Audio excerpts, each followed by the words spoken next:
部长，这个柴山啊，太傲慢了，那跟您说话就像是老子训儿子。不如您走将军对您重视。傲慢的人早晚要吃亏的。他把上海的事情看得太简单了。可是他给您下了限时令啊，您要是抓不到司马空怎么办？找不到货怎么办？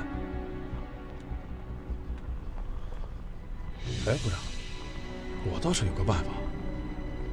老一套，36计，走为上策。江苏遇到了更大的事儿，他总不能把您劈成2半用吧？啊？这个我早就想到了。这2天日军在江苏有大行动，清水司令几次电告我速回。现在清湘剿共是高于一切。里边那么多人，那么热闹，干什么呢？啊，天快黑了，他们啊是去赶静安寺的庙会去。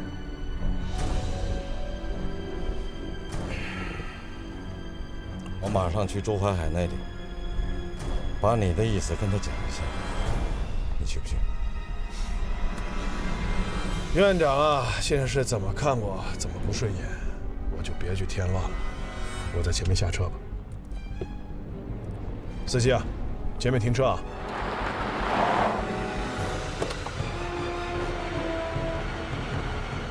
部长慢走。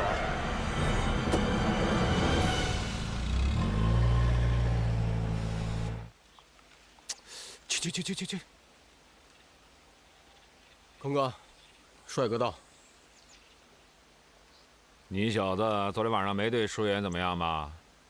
废话，我们是假扮的，我能……哎，昨天晚上是你敲玻璃窗吧？我是怕你犯错误。行了，不跟你废话了，说正事。怎么样，准备好了吗？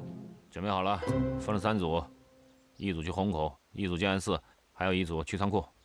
五毛，哎，上次烧仓库的位置还记得吗？记得。这次一定要把军械库给烧了。虹口一旦起火，日本人肯定就乱了，全城的军警和特务都会被吸引过来。小意思，空哥，那我现在出发，去吧。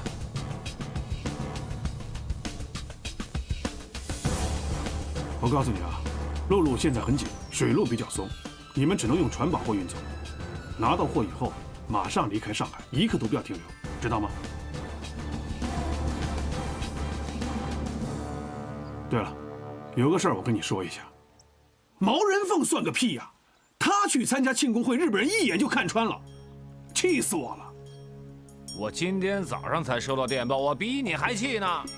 我心里早骂他娘1万遍了。啊，行了，这笔账回头再给你算。那个仓库门口啊，只有2个日本兵，所以你动作要快。进去以后赶紧把墙拆了，把货拿出来，运上花车，知道吗？我从这走以后，会马上回76号。我会让雪儿在门口等着，一旦有什么变化，会通知的。开工！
你们2位在这打牌，怎么不回家呀？部长，帅飘让我把人散到了花车游行的沿途，他心里有点不踏实。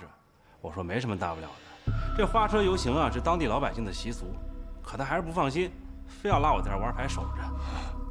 来，部长，我说说，哎，坐。那你跟我说说，有什么不放心的？我跟柴山将军是说过话的，这万一出了事儿，那我得担责任呢。哎，部长，您跟院长谈过了吧？他怎么说？啊？谈过了，他不同意罗军强搞试点，我气得差点跟他拍桌子了。后来啊，我给汪主席打了个电话，汪主席刚开始也不同意，最后还是点头了。这么说来，汪主席的心里啊，还是更偏向您的。江苏马上有个大行动，现在是军事行动高于一切。哦，这个，行，你们继续打，我接电话。你说，喂，队6，我是林世群，柴山将军。什么？日军的海军陆战队的仓库被袭，军械库起火，谁干的？司马空。啊，让我的人到虹口去。哎呀，不行啊，将军！现在我的人马全部监视游行呢，这人一去虹口，万一这边出现事情怎么办呢？啊，是，我知道了，我马上执行。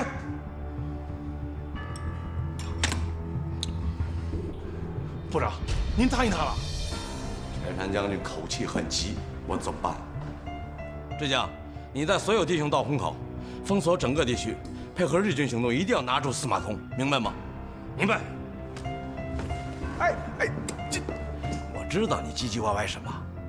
柴山将军的命令，就是这儿出了问题，跟你没关系。走，跟我去虹口。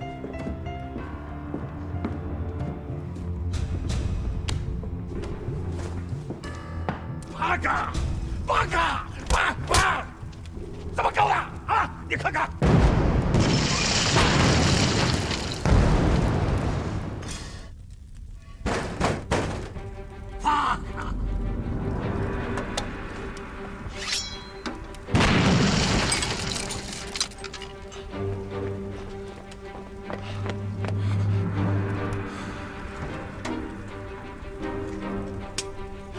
你们怎么才来？你们看看，军械库被烧毁了。火这么大，这怎么回事？司马空干的，也不知道他什么时候摸进来的。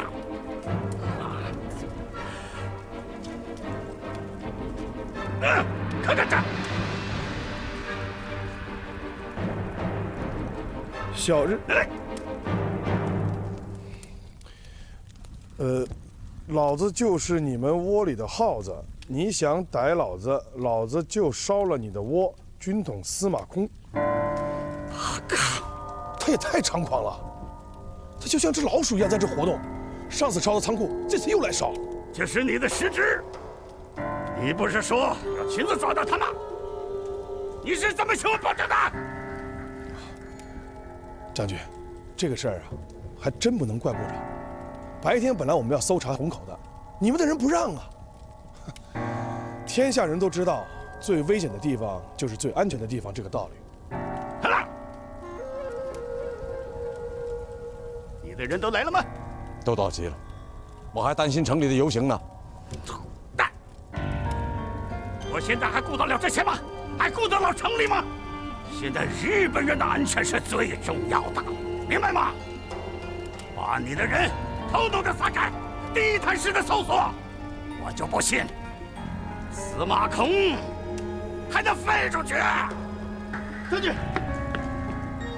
将军，法国租界仓库那边的守卫被杀了，仓库也被拆得乱七八糟。你杀了他们！嗨。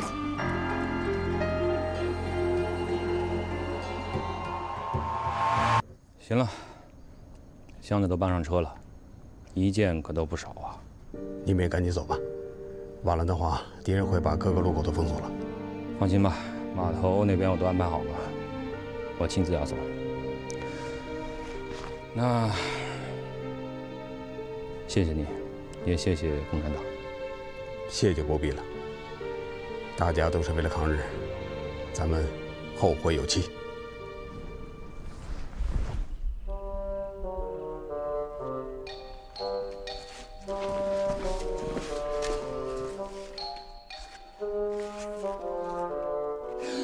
班长，这到底是怎么回事？怎么回事啊？柴山将军，他们肯定把黄金藏在墙里面，所以说我们没有发现。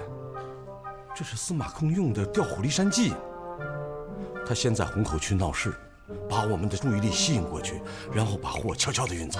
八哥，你为什么不派人守在这里？将军，您可能忘了，是您让我们把所有人都调到虹口的，我们中了司马公的计了。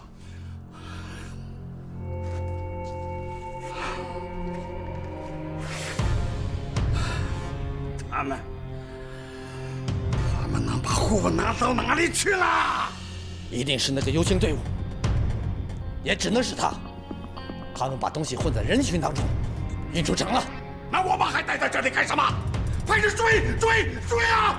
嗨，结合队伍，冲进敌人！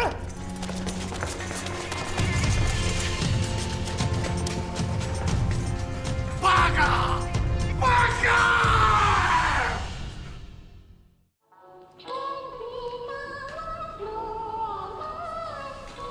找这个5万。哎呀，糊了，清一色，我就单调这一张5万呢。邢小姐，你说你也太会打了吧？这么深的牌，你还敢喂啊？就是，你这不明摆着让林太太赢钱吗？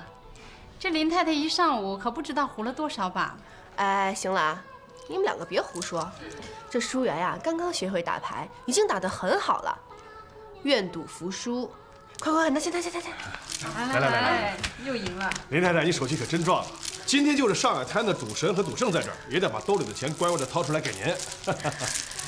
哎呀，还是你们小两口好。我们家那位啊，为了躲黄金这件事儿，去了江苏主持清乡，这一去就不敢回来了。最近真是闷得我呀，还好有你们陪我解闷儿。哎呀，知道我们好了吧？水漂，要不你来打2把？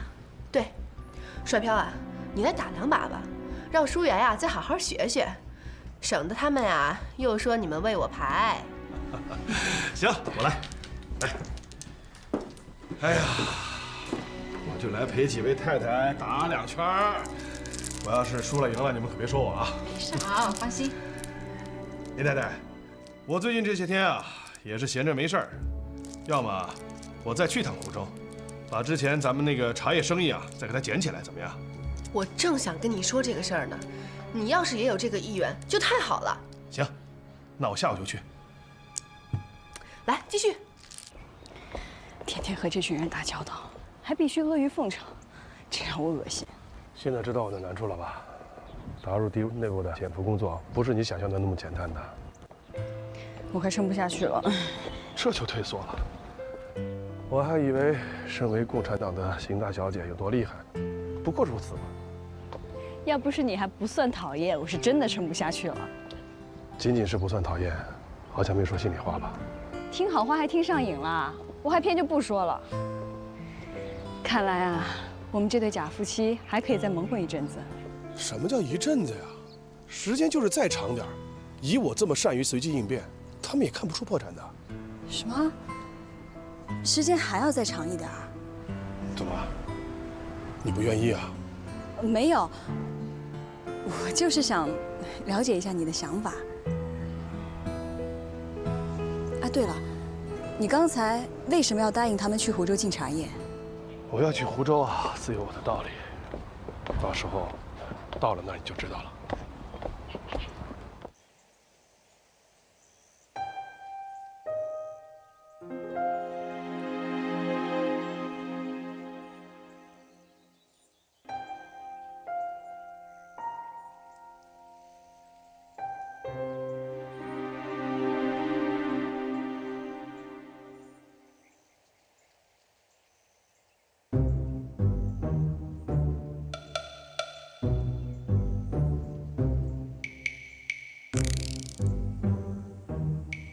是你们俩？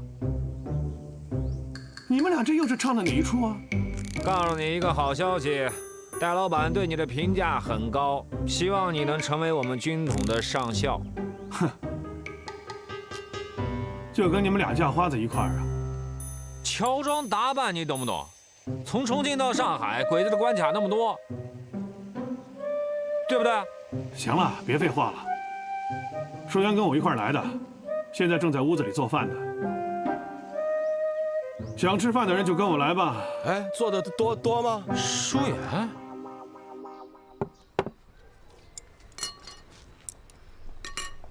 我回来了。回来啦，我弄好了，来吃饭吧。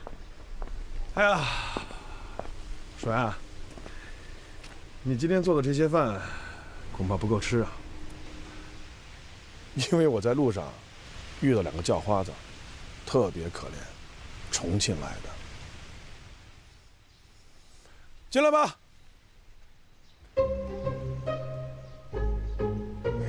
你们怎么来了？嫂子，你都不知道空哥这段时间都想死你了，每天都念叨你。少他妈废话！你怎么回事啊？啊？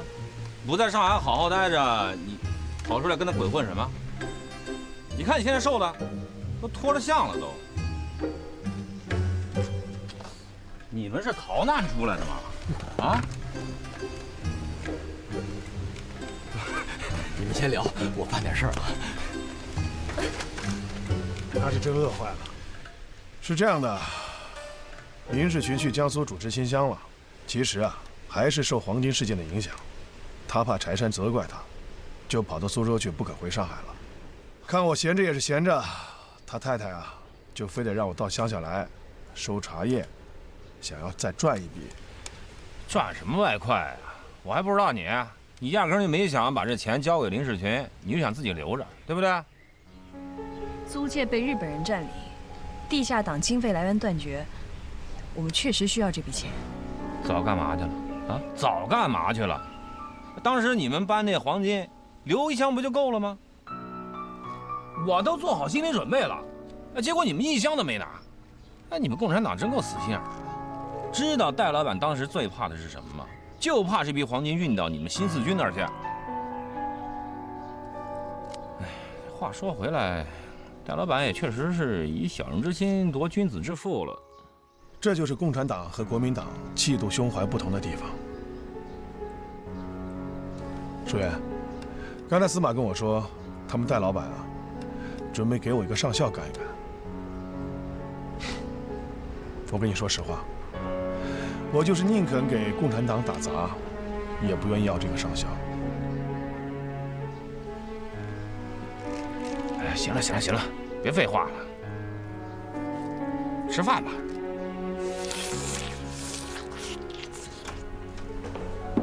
院长，哎呀，请起容坐，来，请坐。我托你办的事情怎么样了？朱院长，你向我们日本再借款这件事情已经被东京否决了。我相信你现在也应该清楚，我们大日本帝国现在面对着2个战场，我们的财力消耗也很大。此外，我们之前好像已经借给你很多钱，有人说那是掉进了无底洞，我也很难帮到你呀。这个可是没有你们日本的财政支持，我这个政权那就是个空头公司啊，很快就会垮塌。周院长，你不是还有赋税吗？江浙一带非常富裕，你总会有办法的。我呢，找过林世群好几次，可是黄金案件之后，他就躲到苏州，再也不回来了。他这个人呐，不但在江苏捞钱，还让帅漂到浙江去捞钱。你说他这个手伸的是不是太长了？他还不想一想，这条船翻了，大家都得落水呀。有道理，朱院长。我们柴山将军对他也很有意见。此人野心勃勃，阳奉阴违，用你们中国话叫做靠不住。哦，你们也是这样看他的？对。哎，你瞅你那吃相，丢不丢人？别去。谢谢嫂子。没出息的玩意儿。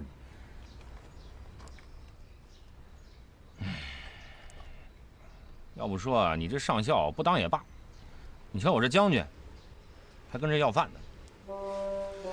你这个纯属自找的。你在重庆待得好好的，干嘛要回上海？身不由己呀。周华海托人给戴老板带话，要跟重庆建立联系。戴老板别人也信不过，只好让我来做个官风使。好啊，原来你们和汉奸暗中勾结呢。小点声儿，这是军统机密，连5毛都不知道。啊，你们先聊着，我出去走走。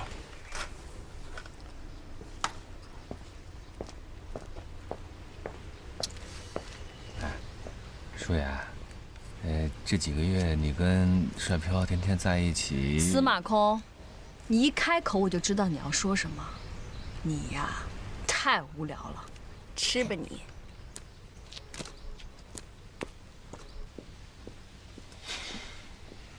我这不是关心你吗？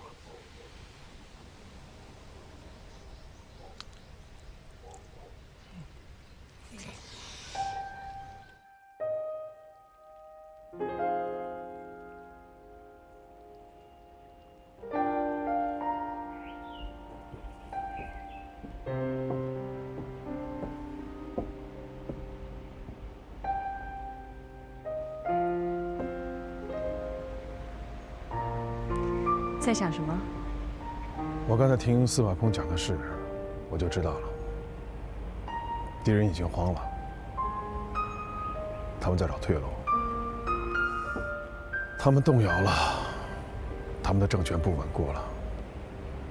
看来，卢林的仇很快就能报了。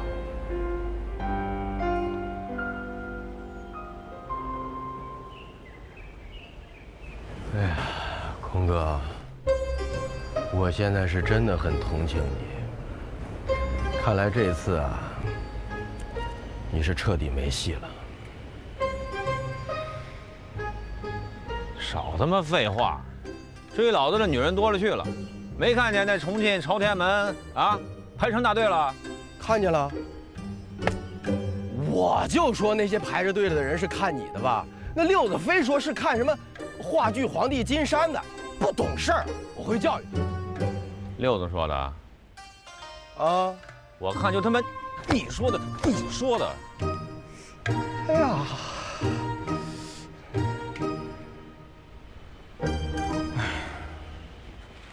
走，讨饭回上海。哎，我哥，就这么走了，不跟他们说一声，借俩钱啥的？少扯淡！眼不见心不烦，走。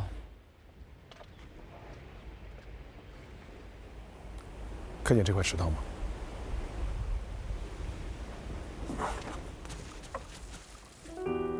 只要压着水面砍下去，就会有一串串的水花。这就是我要的效果。既然周华海开始找退路了，我就要寻找一个突破口，把日本人跟他绑在一起，沉到河里去。我不明白你的意思。还记得吴四宝吗？他是死在日本人手上的。我现在要让林世群也走这条路。周淮海和林世群之前的矛盾还没有到你死我活的地步，但是现在到了。我要借助周淮海之手，把林世群推向深渊。一旦林世群被除掉了，这个汪伪政权就好比是少了一条腿，一个跛腿的政权，他的命就不长了。可是这些你要怎么做到呢？我当然能做到。不光是这个，我还要想办法把日本人也陷进这个汪伪政权的泥坑里。周淮海在积极地推行储备券，我要想办法让日本人的军票跟他绑在一起。一旦储备券下跌，日本人也会受累的，谁输了钱心里都会心疼的。这样一来，他们很有可能就会反目。这就是我要看到的效果，也就是我刚才所说的水花效应。看来你已经胸有成竹了。事不宜迟，我们马上回上海。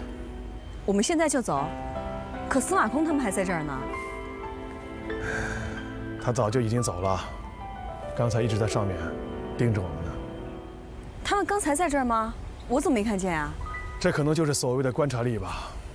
在我眼里，不会放过任何微小的细节，更何况是他呢？走吧，回上海。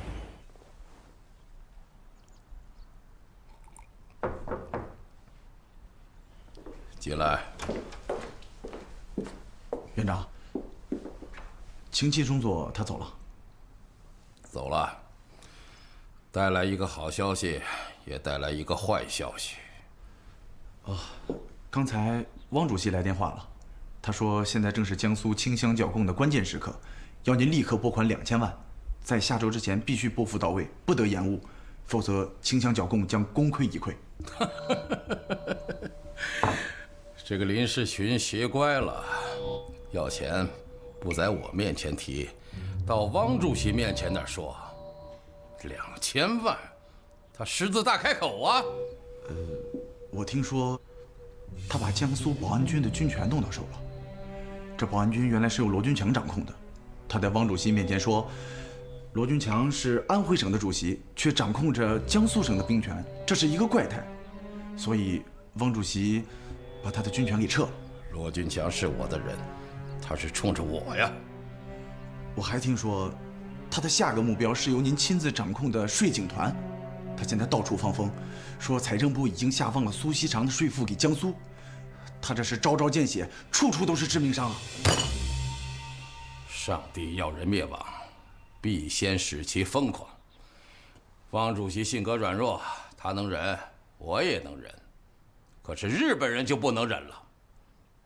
等着看吧，他没有多少好日子了。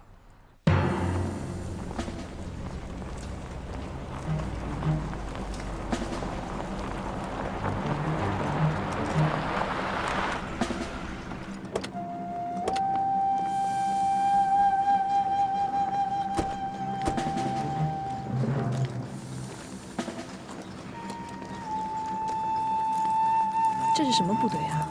怎么他们的服装这么不统一？熊万东的皇协军也是伪军部队，我跟他们打过交道。我去见见熊万东，你在这等我。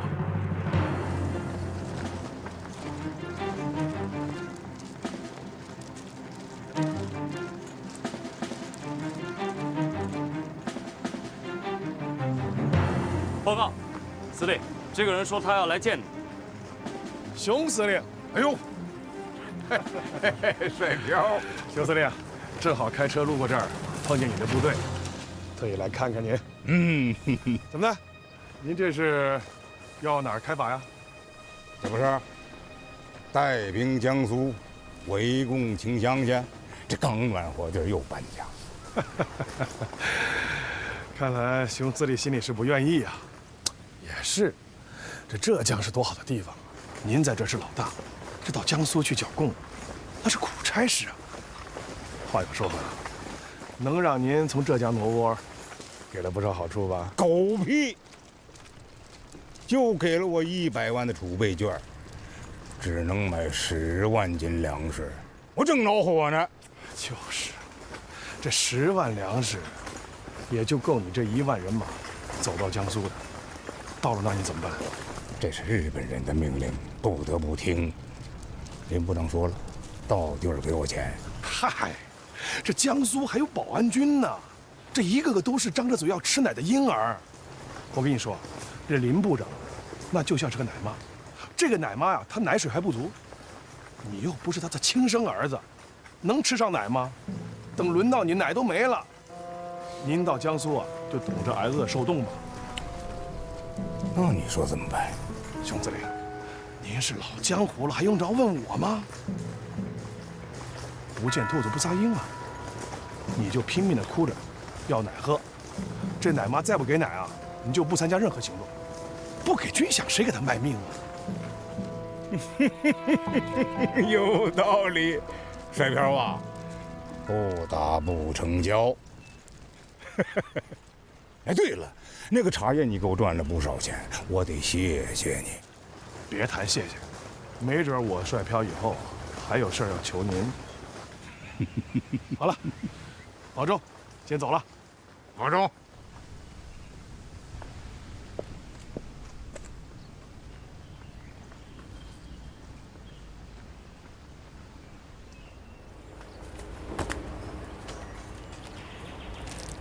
你跟他说什么了？没什么，下了点烂药，给秦香剿共啊制造点障碍。上车吧。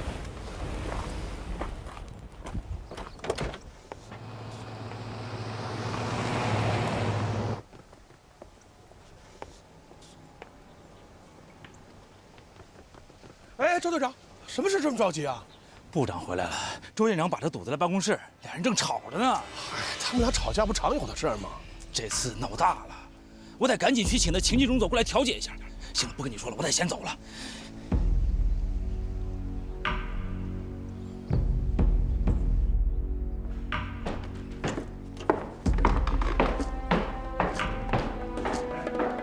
林太太，你从浙江回来了，茶叶搞回来了没？浙江那边闹春寒，龙王茶欠收，所以我弄了点别的品种回来。半天清香酒，这里面怎么了？世群刚回来，周海海就追过来了，还不是因为那点钱的事儿吗？你听听，都吵成什么样子？共产党和新四军就那么好搅啊？我这几个月是损兵折将啊，就连日军都死伤不少啊。你知道王主席吗？急得是团团转呐，跟热锅上的蚂蚁一样啊。谁像你呀，舒舒服服的坐镇上海，你没体会。你不是把江苏的兵权抓回去了吗？剿匪不力，那就是你失职。谁都知道大军未动，粮草先行啊！你没拨军饷，我没军饷，咱没士气呀！我没拨给你军饷，我拨给你那么多储备券，那不是钱吗？哎呀，别提那个储备券了，你一会儿让我换黄金，一会儿让我充军饷。哎，现在储备券都贬成什么样子了？10块钱买不到一个鸡蛋呢，1个鸡蛋的钱想让士兵卖命，谁给你卖呀？谁呀？总之，你再要2000万的请求，没办法满足。我没这个钱，你自己瞅去。啊，你没钱是吧？我把苏锡城的税全征了，充军饷，军饷小共征不了。我告诉你啊，那是财政部收入的主要来源，你别想打这个主意，不成。帅飘，你说他们2个人谁比较有道理啊？这明明就是周淮海理亏，他凭什么这么不让人呢？我听着呀，是各有各的苦衷，但是明显部长的理由更充足一些。这么吵下去也不是个办法，我进去看看他们。哎，林太太，你别着急啊，你看，秦冀中佐来了。林太太，不要着急，让我们进去听听他们怎么说。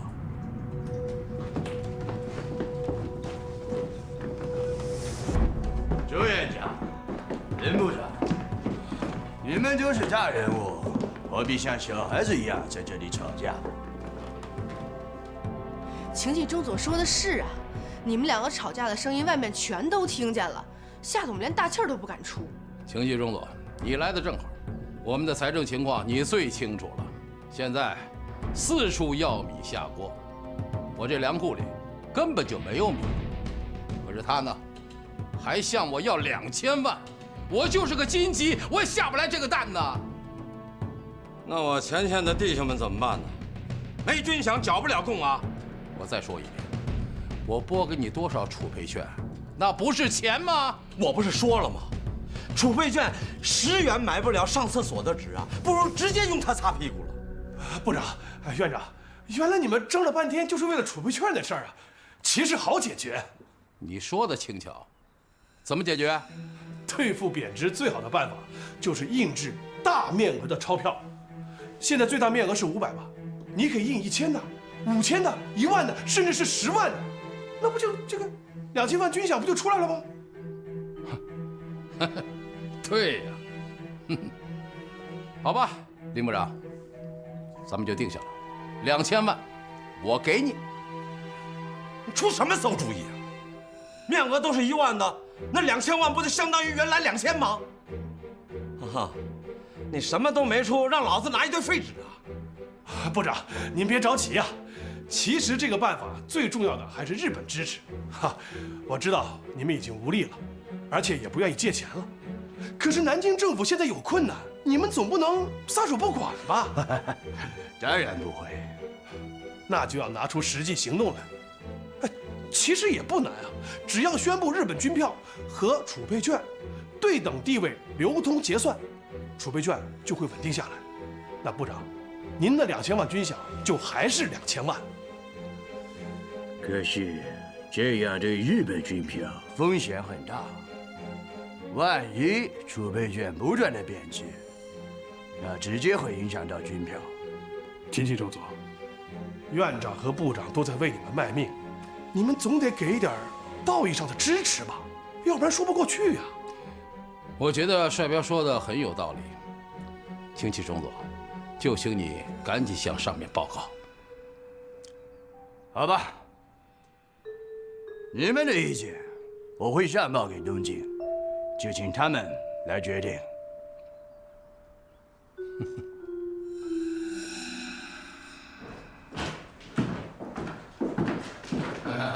你刚才的建议真不错，我准备以财政部的名义正式向日本的军部提出报告，我想他们没理由拒绝的。来，怎么样？我们抽个时间吃顿饭？好啊，只要院长通知我，我一定到。哎，一言为定啊！请去中佐啊！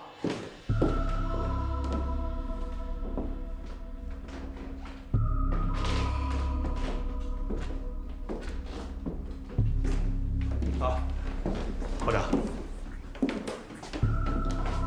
刚才周海海跟你说什么呢？啊，他说要把我的建议以财政部的名义上报日本军部，这是日本扶持汪主席政府的态度。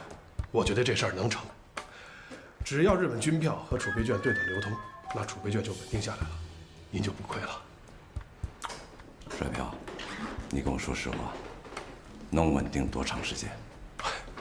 这我还真不知道，但是部长一定知道，您手里面有那么多的储备券，只要及时的抛出去，就一定能挣比上次多几倍的钱。到时候啊，上海就没几个人能比您富了。我就喜欢你这机灵劲儿啊！我希望你这句话能早日应验。行，部长，那我先下楼了。啊，去吧。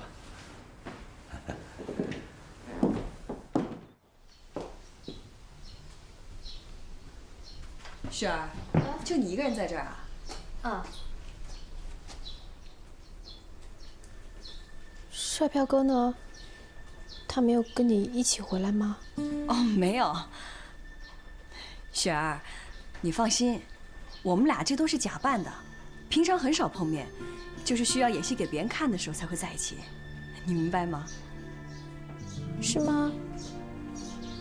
可是我听五毛他们说，你们两个经常在一个床上睡觉。胡说八道！五毛这烂嘴巴。雪儿，我们是在一个屋子里头，可是我睡床，他睡地上。我们这个都是为了安全起见，是为了工作的。帅彪哥，正好你们俩都在，走，我带你们去个地方。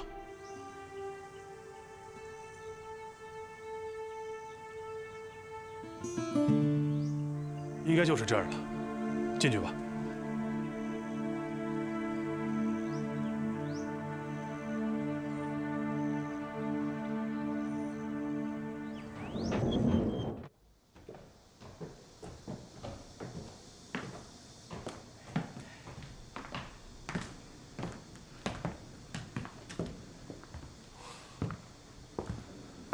司马空，你今天这又唱的是哪一出啊？庆祝我乔迁之喜吧！我终于有了自己的窝了。来，请坐。这儿以前的老板啊，是个伺候人，叫朱浩，被委任权盘剥得厉害，生意惨淡，所以呢，我花了10根金条，外加送他去国统区，哎，他就把这货场转手给我了。司马空，你今天这又唱的是哪一出啊？庆祝我乔迁之喜吧！我终于有了自己的窝了。来，请坐。这儿以前的老板啊，是个伺候人，叫朱浩，被委任权盘剥得厉害，生意惨淡，所以呢，我花了10根金条，外加送他去国统区，哎，他就把这货场转手给我了。秀妍，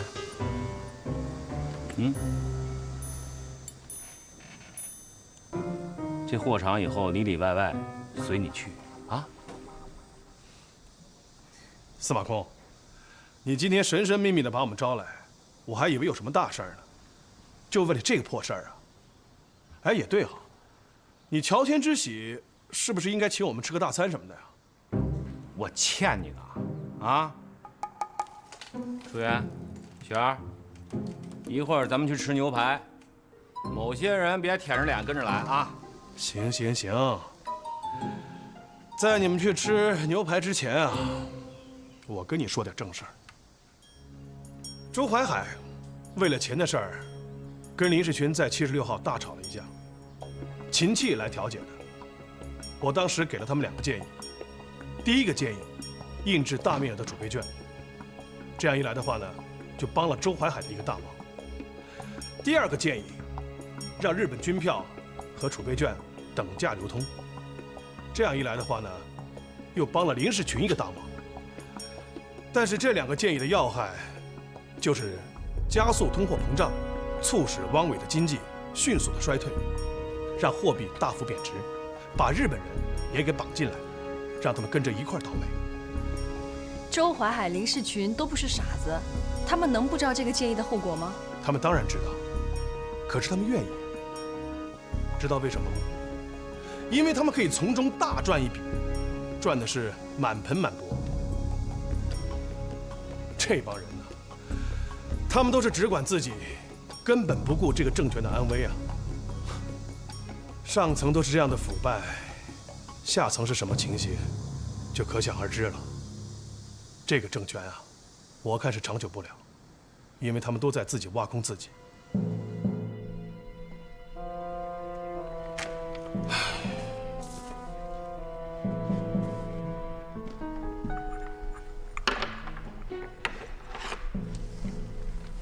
老周啊，是什么电报啊？我好像看你不太高兴。日美在中途岛发生了海战，日本损失严重，4艘航空母舰被击沉，还损失了300多架飞机啊！美国的轰炸机轰炸了东京和神户，看来这战争的局势啊，要发生变化喽。日本不是在东南亚刚刚打了大胜仗吗？新加坡也占领了，还俘虏了英军的总司令。我看报纸，他们在缅北也是大获全胜，英国人和老蒋的远征军都损失惨重啊。哎呀，夫人呐，看局势要从战略的眼光看。日本的优势是什么呀？海军。可这一战，他就损失了那么多航空母舰，啊，他短时间是补充不进来的。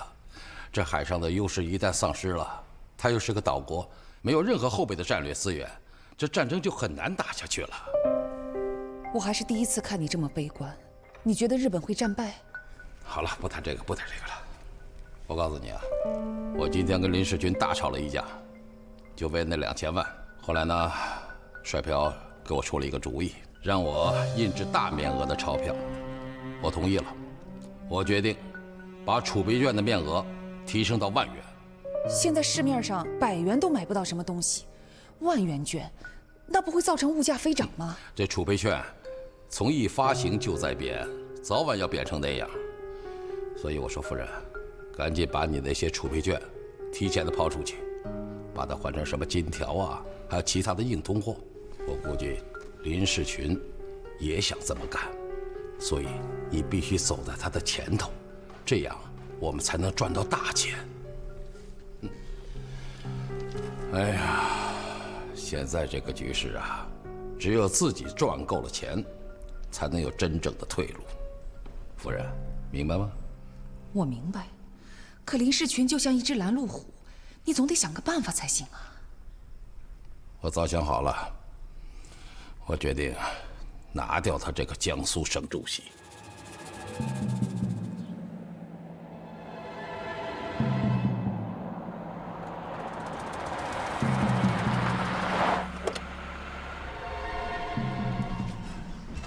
林部长，你来得很准时啊，将军正在等你。行，将军找我还是为了那批黄金的事情吧？将军可不是小肚鸡肠的人，何况这件事情已经过去几个月了。今天找你们来，是有更重要的事情，请吧。那好，咱们一起进。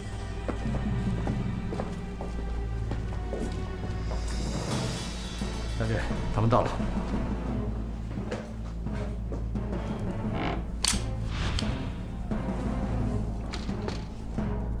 坐吧。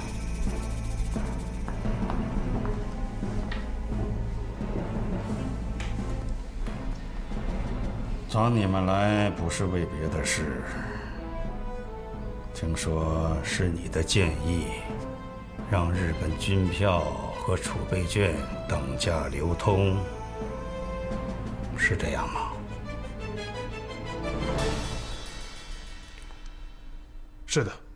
储备券发行没有准备金，这是高风险运行，这个时候就需要一剂强心针，那就是军票。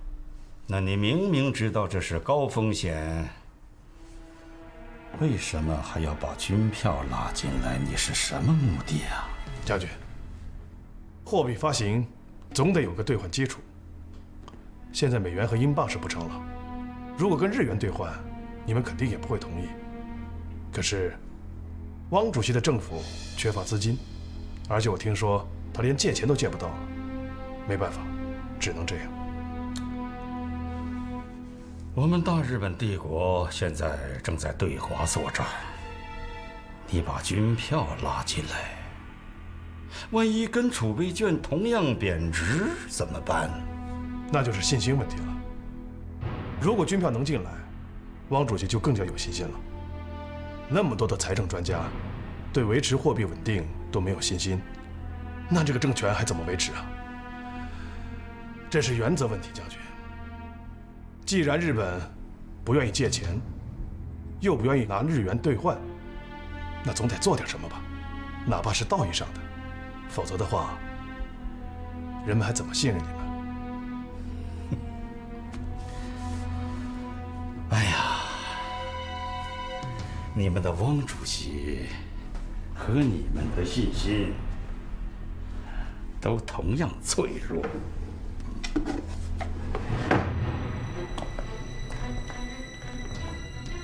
这是周院长向我们日本提出的报告。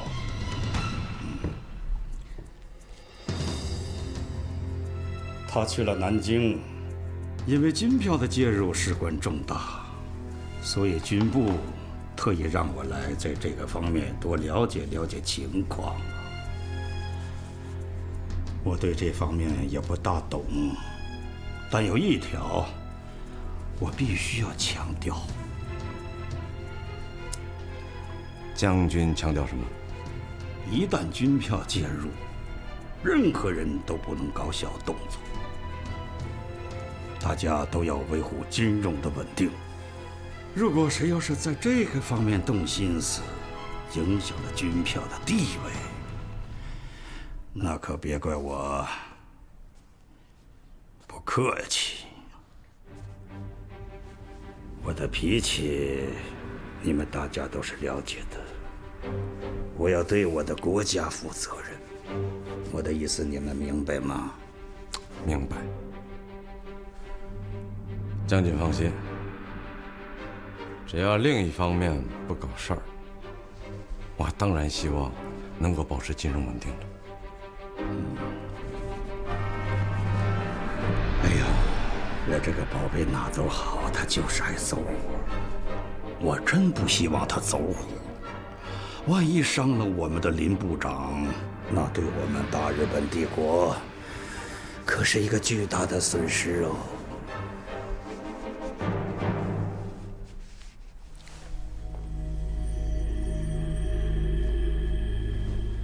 将军，要是没什么别的事儿，我就先告辞了。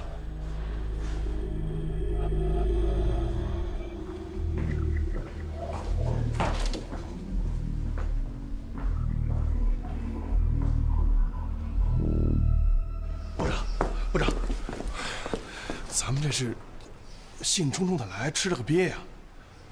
我看这柴山是在警告您。肯定有人在背后搞鬼。这个柴山够野蛮的，敢拿枪威胁我。看来现在日本人是没得选择了，军票进入已成定局。说是维护稳定，那都是冠冕堂皇。他就是不想让您发财。这2000张1万面额的储备券，就能把您打发了。但柴山的话放在那，能怎么办？这日本军票啊，钱不像钱，票不像票，本来就是个怪胎。这怪胎生下来是什么样，谁都说不清。部长，您给他把握机会啊，否则的话，过了这个村就没这个店了。行，不谈这事，你走。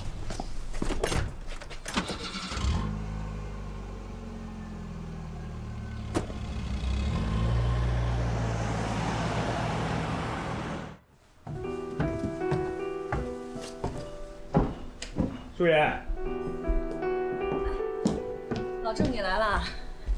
帅彪呢？自从那天有动静之后，他就没往回76号了。可他不让我搬走，怕引起别人怀疑。但是从那之后，这儿就没人再来骚扰过。我懂他的意思，他是要保你的清白。他是个有心人啊。老郑，来坐着说。好。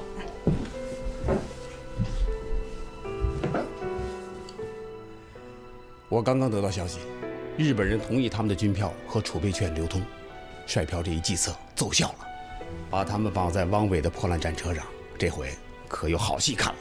日本人也是没有别的办法了。这个消息公布了吗？应该就在这几天。林士群本来想抛售储备券大赚一笔，但是被柴山警告，他现在有些迟疑。我们要做的，就是要把风放出去，让他以为周淮海要动。以他贪财的本性，他就会憋不住。可既然已经有日本人的警告了，他还敢动吗？贪财的人是不要命的，放了那么一大笔钱他不赚，不可能。我相信他一定会铤而走险，只要他一动，储备券就会大幅贬值，日本军票也跟着贬，汪伪政权的经济基础就更弱了，日本人也跟着受累，他们没钱没物资。对新四军的围剿就会放缓，敌人内部的狗咬狗就会加剧。帅票这小子真不简单啊，他的这个计策胜过消灭敌人10万大军呢。老郑，那你也赶快分配任务，我们也行动起来。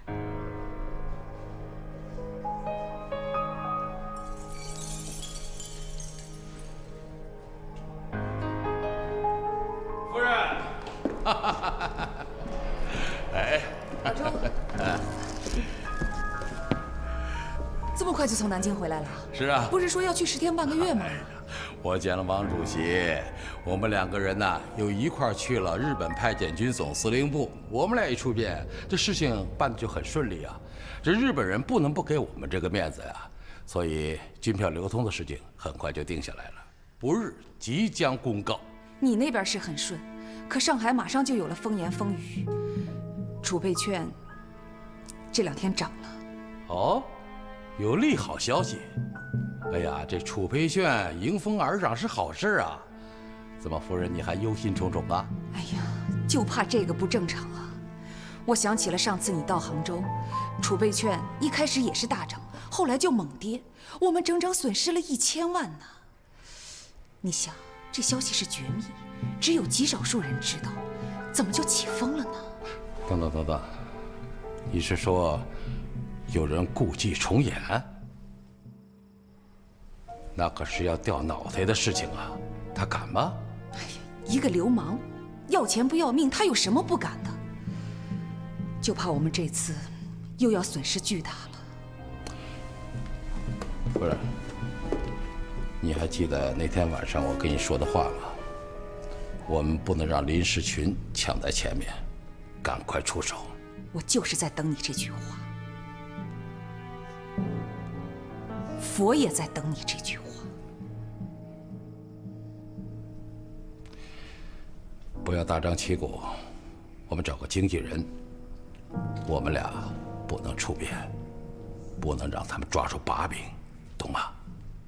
我明白，你放心吧，一切事情交给我去办，你就什么都不用管了。林世群，这个杀猪宰狗之辈还敢跟我玩？好啊，我玩死你！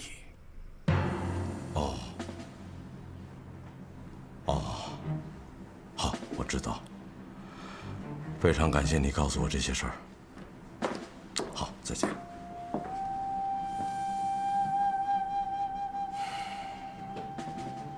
怎么了，部长？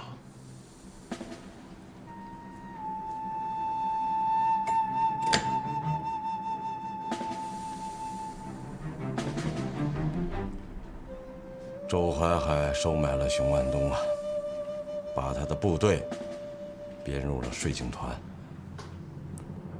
让他当副总团长。熊万东啊，有奶就是娘。您这儿没钱花，税警团是个肥差，他这么选择呀，也不奇怪。你想不到的，周海海前几天去了南京，他向汪主席提议，把我的警政部划归内政部。内政部他是部长啊，我不就变成他手下的了吗？这就有点欺人太甚了。警政部归了内政部，那发薪水的权利就在他手上了。还不止这些呢，他还向汪主席提议，这管部的不能管省务，这不是拿我开刀吗？这就得看汪主席了，他是什么态度？他没表态。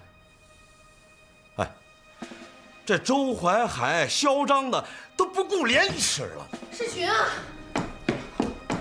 你等等。哎，上海开始有人抛售储备券了，这刚挺起来的行情开始向下了。这肯定是周淮海。部长，他有没有告诉你，日本军方同意军票流通了？没有啊，我们刚通过电话，他一个字没提啊。那就是了。在上海能操控货币的只有他，他是抢在前头了，发大财了。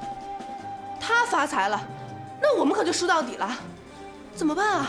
跑吧，把储备券都跑了。既然他周淮海监守自盗在先，别怪我做这些事情。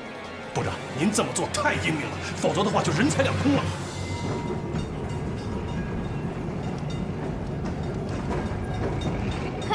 看报，看日本军票和储备券等价兑换。来份报纸。看报，看日本军票和储备券等价兑换，储备券一路大跌。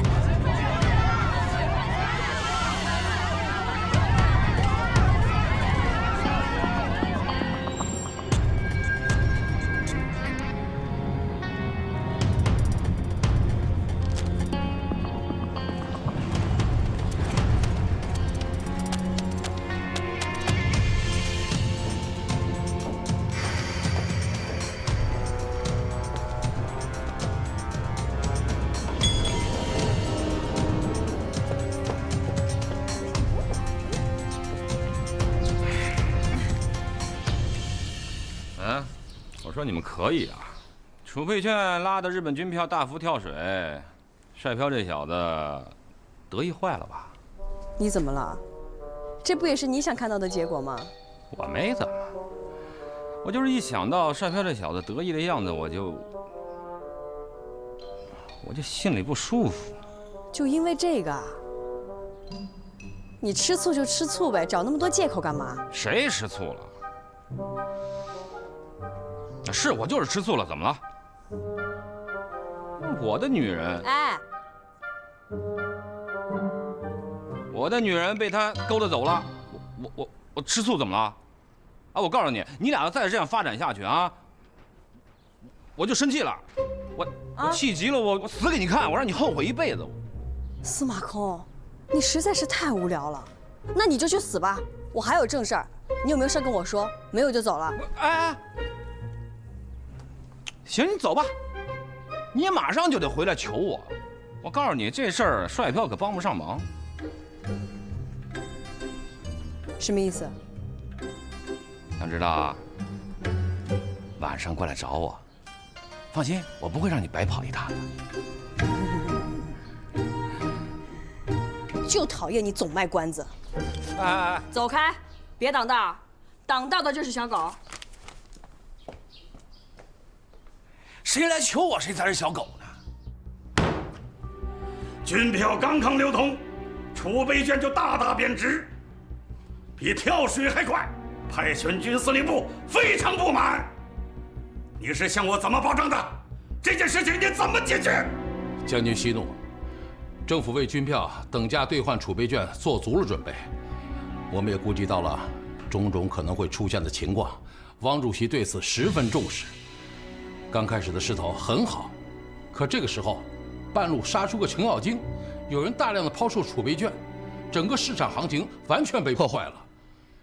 这就是货币贬值的主要原因。这人是谁？谁敢这么大胆？我不能说出他的名字，但是将军，您可以想一想，谁能提前知道消息？谁手里握有大量的储备券？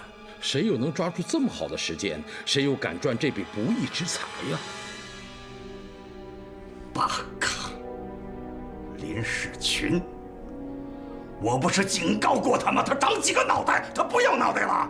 哼，有些人为了钱呐，脑袋又算什么哟？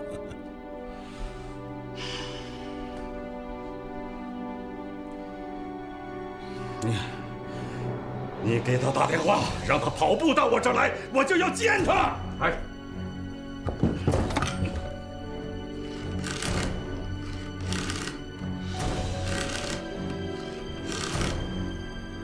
喂，我是宪兵司令部的冈村，我要找林部长。什么？他不在？去哪里了？知道是什么事情吗？那好，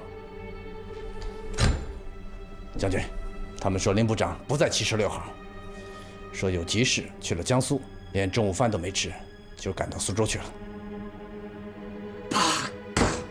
上次黄金的事件，我找他，他去了苏州。这次他又去了苏州，苏州简直成了他的避难所了。这就叫做故伎重演。将军，你不要听他解释了，解释也没有用。我觉得有必要去趟南京派遣军总司令部，我陪你去，怎么样？好，你这个建议提得好，我们立刻动身。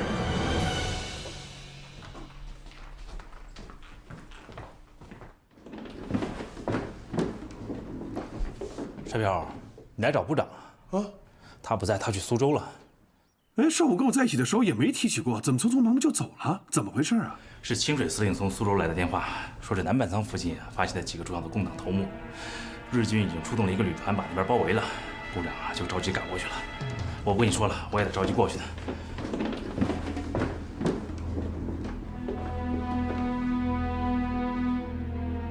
共党头目，老郑，老郑，老郑，帅票，哎，舒远，老郑呢？我也在找他，出什么事了？我刚刚得到消息，共产党的几个头脑在南满仓被日伪军包围了，日军出动一个旅团，看来他们的级别不低。林世群也是匆匆忙忙赶过去的。行，你走吧，你也马上就得回来求我。我告诉你，这事儿帅票可帮不上忙。舒远，你怎么了？怎么不说话呢？我今天中午遇到司马空了，他让我去找他，说我一定会有事求他。原来是这事儿。南满仓附近有戴笠的忠义救国军，看来他肯定知道什么。走，找他去。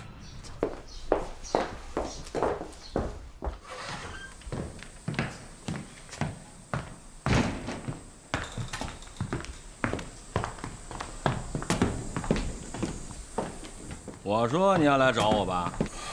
哎，咱俩谁是小狗啊？不是你来凑什么热闹？行了，别卖关子了。你是不是收到了忠义救国军的电报？怎么回事？哟，那真让你给猜着了啊！没错，是南板仓忠义救国军唐少雄发电报给戴老板，戴老板又转给我的，说有一支新四军在南板仓经过的时候，让日军给发现了，结果连他们一块儿都包围了。这次日军可是下了血本了，连伪军一共出动了2万多人，真正的目的就是那支新四军。你说的不准确呀，目的是新四军中的几个人。雪儿说你们都在这儿，我就赶过来了。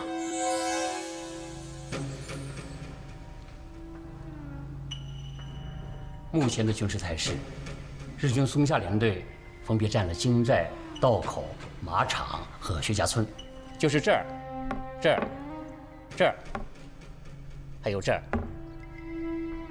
等于扎住了南板仓东西南北4个出口。我第7分军第4师在这个位置，而被我们包围的地区有唐少雄的忠义救国军在京寨这个位置，新四军1个营和游击队500多人，主要在文雀山的黄村。中共的几个代表也在这里。你说，这唐少雄为什么到现在还不投降？这个我不太清楚。唐少雄历来和日军关系密切，但是他若真要投降，就必须把重庆搪塞过去。我听说他开出了条件，主要是部队的归属问题，现在正在等日军的答复呢。唐少雄这个老狐狸，逃不出我的手掌心。清水司令已经发布了作战命令，明天早上9时，全面发起对文雀山的进攻，消灭新四军和游击队，活捉他们的几个代表。重兵合围，这次共党啊，是插翅难飞了。我倒是可以以上海军统的名义给唐少雄发电报，让他帮助新四军突围。但这事儿不太容易啊，因为这个人我比较了解，逼急了，他宁可投敌，也不愿崩共的。你们派去南板仓的是什么人？能告诉我吗？她叫林烟，是位女作家。她认识日本司令清水，也认识林士群。林烟，她怎么会认识日本人和林士群呢？林烟原本是进步女作家，清水当时是日本领事馆文化参赞，他想借着给林烟颁奖的一个机会，诱使林烟充当日本人的笔杆子。最后，这件事在我们和林烟的共同努力下给化解了。从那以后，林烟就加入了我们。这个人我知道。这样吧，我跑一趟南板仓。哎，这不是搞经济倒腾货币，那是上前线打仗，你行不行？什么叫我行不行？人家一个女作家都行，我为什么不行？多一个人多一条路嘛。新四军6师出动一个主力团，在丹阳附近的仙山接应，只要把代表们安全地送到那里，这个任务就算完成了。帅彪啊，不管这件事情成功与否，我都要谢谢你。别这么说。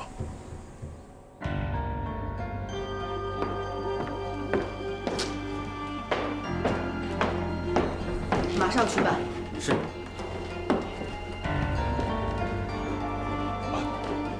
林太太，怎么了？是不是因为储备券的事儿？我听说周淮海又在搞小动作。他和柴山去南京了，这事儿我倒不是很担心，他告不倒我们的，我手里有证据，是他先指使人干的。我还怕部长招架不住呢。你要是有他的把柄，那就没事了。可是现在有人打着我的旗号，在没有取得日军物资移动许可的情况下，运了5000担的棉花到上海。现在被检问所的日本宪兵连人带货全都给扣了，日本人很生气。这倒不是什么大事，不过落在宪兵司令部手里也不是什么好事儿。部长知道吗？我还没敢告诉他呢。哎，我现在担心啊，日本人正在抓我们的把柄。哎，帅朴，要不然你给部长打个电话，问问部长的态度。部长那么忙，打电话哪能说清楚？算了，还是我亲自跑一趟，当面跟他说吧。我就是这么想的，还怕你不愿意去呢。帅飘啊，我真得好好感谢你，这棉纱是我们一半的进项，断了可了不得了。这样，我现在就给你派车，辛苦你。林太太，您别客气。啊，我想把雪儿带上，路上好有人说话。当然可以了。这样，你们马上就出发，有消息及时告诉我。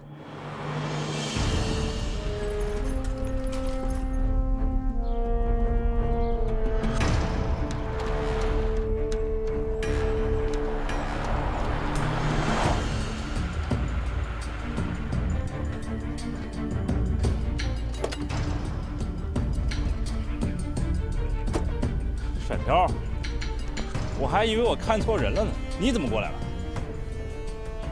刚才那是熊司令吧？怎么见我来他就走了呢？你跟他很熟吗？嗨，他太太和我老婆是表姐妹，他是奉周院长之命过来的。听说唐绍雄的忠义救国军要投降了，他是奉命过来收编人马的，好几千人呢。唐绍雄要投降？不可能吧？他可是戴笠的亲信啊，会轻易的投降吗？日军这次是要动真格的，他要是不降，就是死路一条。不过他降了又麻烦，周淮海早就盯上了他的部队，想把他的部队收编改为税警团，从金寨调去南京。熊司令就是为这事儿来的。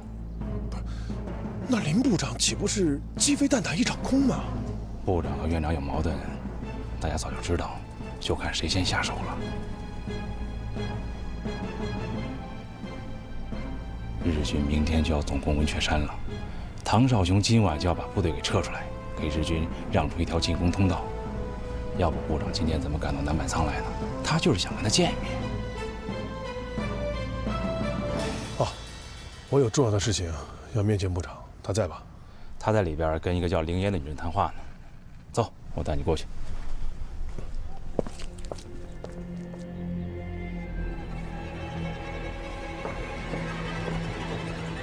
就这边。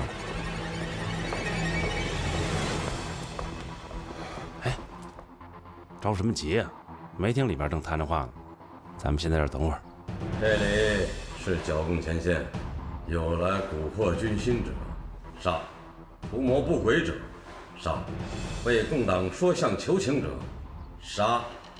所以，只要你敢把一个“救”字说出口，你的脑袋马上就落地了。看起来你比我还紧张。有一批去延安的中共代表，被我们包围在南坂仓，你不是为他们来的吗？什么中共代表？不可能，你的消息肯定是错的。共产党系统怎么运作，你清楚，连我都不知道的事，你知道，那就肯定错了。你们动用这么多的兵力，绝对是白搭。出动几万人马围剿，耗费大量的物资和人力，没有确凿的消息，日军会干吗？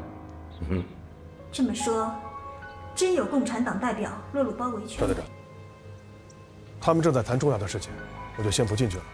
雪儿还在外面车上呢，我去招呼一下。他们要是谈完了，你叫我一下。好的。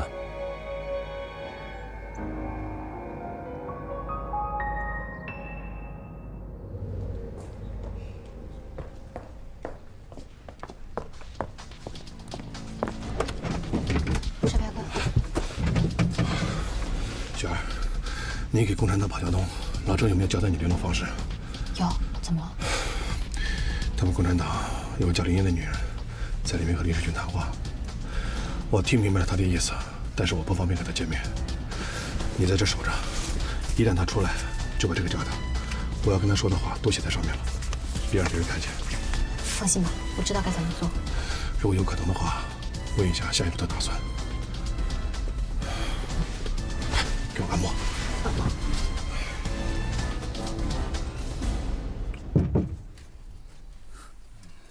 你可真会享受啊！这么点时间都不放过。哎呀，你真是个催命鬼！我刚想放松一下。行了，走吧。那女人走了，部长说要见你。好吧，雪儿，啊？你在车上等我啊，我去一下。哎。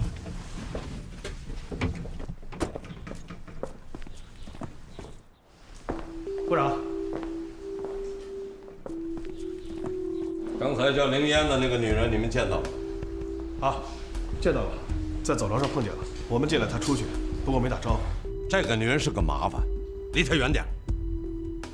刚才接了电话，你的来意我知道了。哎呀，你说我在这忙得焦头烂额的，那边净出那些幺蛾子，不就是个物资移动症吗？补一个不就完了吗？林太太就是怕您掉以轻心，所以才派我来的。这种事情以前发生过，可是每次棉花棉纱都没扣过，每次日本人都是看您的面子立刻放行的。可这次不一样，您没感觉到吗？宪兵司令部只是有意为难我呀，这打狗还得看主人呢。我给柴山将军打个电话。哎，部长，这电话你不能打。没准这就是柴山将军的意思，他不说话，谁敢这么做？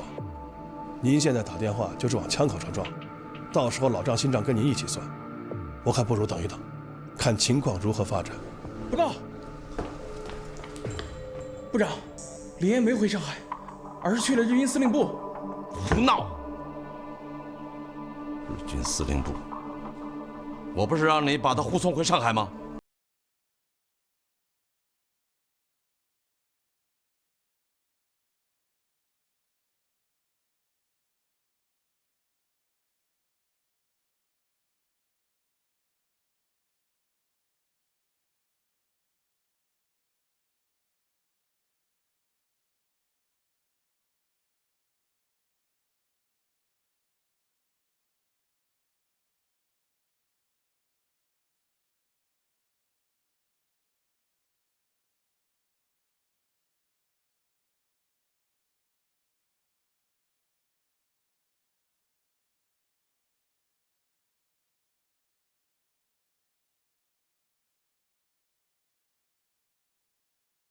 自己卷进去了吗？你怎么跟日本人解释？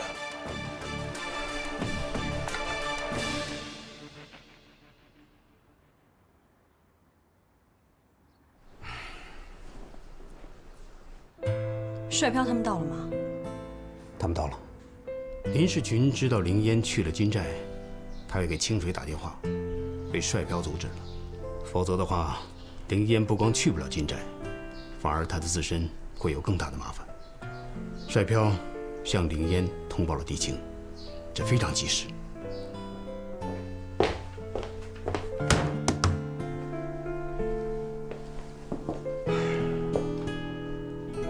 唐少雄变节了，我他妈发报给他，让他掩护新四军共同撤退。他把电报传给重庆了，大老板臭骂我一顿，问我立场何在。这就是你们大老板的态度，宁可投敌都不帮共产党，他还是中国人吗？我对重庆也很失望。我来就是告诉你们，他们不肯去，我去。等等。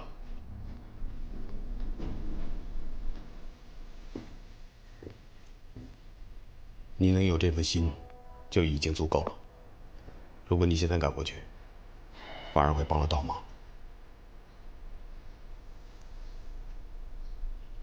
你什么意思啊？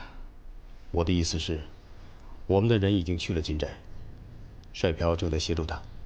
今天晚上，一切就会见分晓了。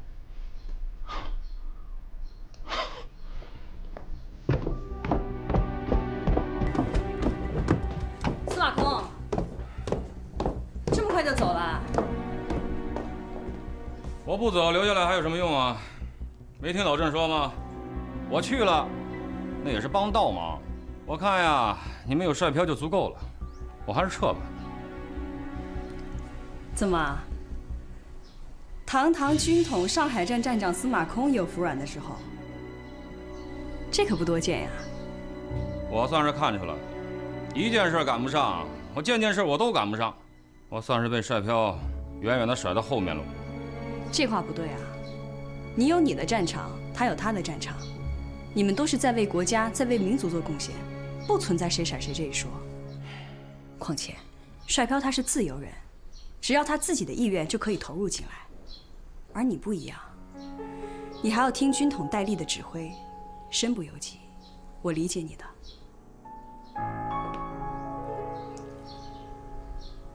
你真觉得我不比帅飘差？当然，你俩一文一武，一张一弛，要是合起来的话，那就是无敌大英雄了。这么说还差不多。